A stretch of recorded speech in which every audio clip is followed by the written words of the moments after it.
ब्रेकनंतर आपल्या सगळ्यांचं पुन्हा एकदा स्वागत।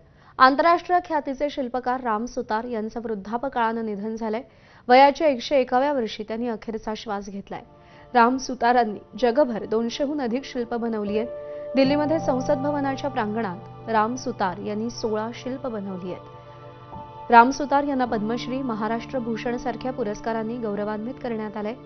देशभरात राम सुतार यांनी अनेक मोठी शिल्प तयार केली आहेत। त्यामध्ये पंतप्रधान नरेंद्र मोदींचा ड्रीम प्रोजेक्ट असलेल्या स्टॅच्यू ऑफ युनिटीचा समावेश आहे। कारकिर्दीच्या गेल्या 60 वर्षात त्यांनी 200हून अधिक भव्य शिल्प तयार केली आहेत। सरदार वल्लभभाई पटेल, जवाहरलाल नेहरू, गोविंद वल्लभ पंत यांच्यासह अन्य नेत्यांचेही शिल्प राम सुतार यांनी साकारले। त्यांनी आपल्या हाताने विदेशातील महात्मा गांधींचे असंख्य पुतळे घडवले। संसदेसमोरील महात्मा गांधींचा कांस्य आणि पाषाणातला पुतळाही त्यांनी घडवलाय। त्यांच्या अथक प्रयत्नांमुळे डॉक्टर बाबासाहेब आंबेडकर, छत्रपती शिवाजी महाराज आणि महात्मा ज्योतिबा फुले यांचे पुतळे जगभरात भारताच्या समृद्ध वारशाचं प्रतीक म्हणून उभे राहिले आहेत।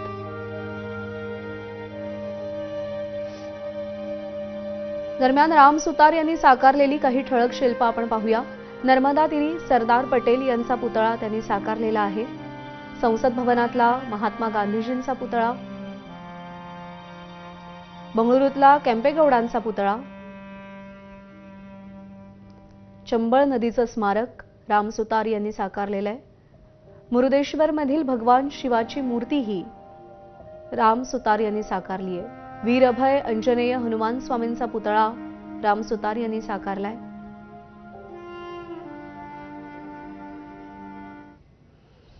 आणि या बातमीसह बुलेटिनमध्ये आपण आता इथेच थांबूया। पुढचे अपडेट्स माधवी सोबत पाहत रहा एबीपी माझा।